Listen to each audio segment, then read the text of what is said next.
My name is Sarah, and there is something about love most people understand only when it is already too late.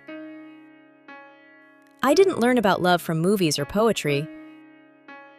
I learned it from silence, missed chances, and from one letter that arrived years too late.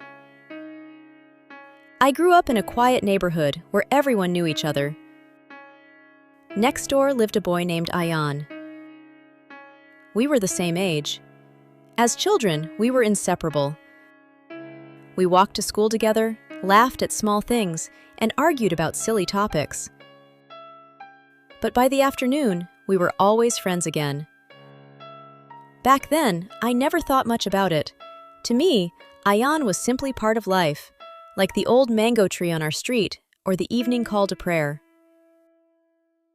But time has a strange way of revealing the meaning of ordinary moments. As we grew older, things slowly changed. Not suddenly, just small changes only the heart notices. Ayaan became quieter. Sometimes he looked at me a little longer than usual, as if he wanted to say something but never found the courage. One day in college, I realized something strange. When I didn't see him, the day felt incomplete. When he laughed, my heart felt lighter. And when he was sad, it somehow hurt me too. But neither of us said anything. Some feelings stay unspoken because people fear what the truth might change. One evening, we were sitting on our rooftops, separated only by a small wall. The sky was orange and purple as the sun disappeared. Ayaan broke the silence. "Do you ever wonder where life will take us?" He looked at the horizon. "Sometimes I wish time could stop like this." I didn't understand what he meant. Or maybe I didn't want to, because some answers are frightening. A few months later, everything changed. My parents told me they had found a marriage proposal. The man lived in another city and had a good job. When my mother told me, I felt a strange heaviness in my chest, but I said nothing. That night, I stood on the rooftop again. Ayaan was there. He already knew. He didn't ask questions. Finally, he said something I will never forget. "I hope he makes you happy." Those words felt heavier than any confession.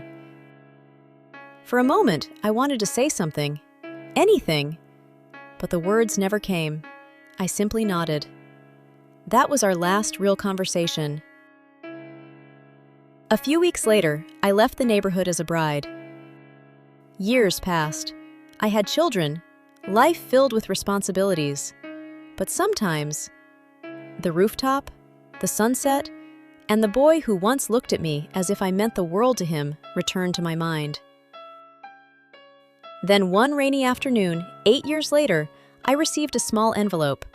No return address, just my name written in familiar handwriting. My heart began to race. I knew that handwriting.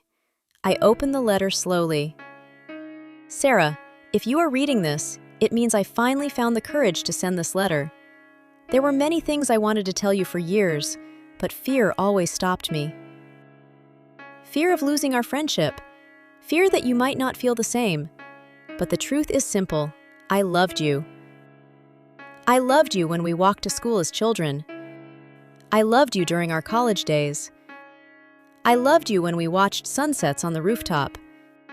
And I loved you the day you told me you were getting married. I stayed silent because your happiness mattered more than my feelings. Maybe in another life, things would be different. But I want you to know something. You were the most beautiful chapter of my life, and loving you was never a regret. Ayaan." By the time I finished reading, my tears blurred the page. But there was also another note, from his mother. Ayaan had passed away 6 months earlier after a long illness. He had written the letter years ago, but never sent it. I sat there for a long time holding the letter. The rain kept falling outside. For the first time in years, I allowed myself to remember everything. Not with regret, but with understanding. Because love does not always become a relationship. Sometimes, love becomes a quiet truth in someone's heart. Sometimes it becomes a memory, and sometimes it becomes a letter that arrives too late. That night, I stepped onto the balcony and looked up at the sky. The stars were hidden behind clouds. I whispered into the silence, "Thank you, Ayaan. Thank you for loving me so purely. Thank you for protecting my happiness even when it hurt you." Real love is not always loud. Sometimes it is quiet. Sometimes it sacrifices. Sometimes it waits, even when it knows the answer will never come. If there is one thing this story taught me, it is this: never let fear stop you from speaking your heart, because silence can steal the most beautiful words we were meant to say. And sometimes, the person who needed to hear them most will never get the chance. Don't forget to subscribe to our Pro English Stories channel for more inspiring stories like this.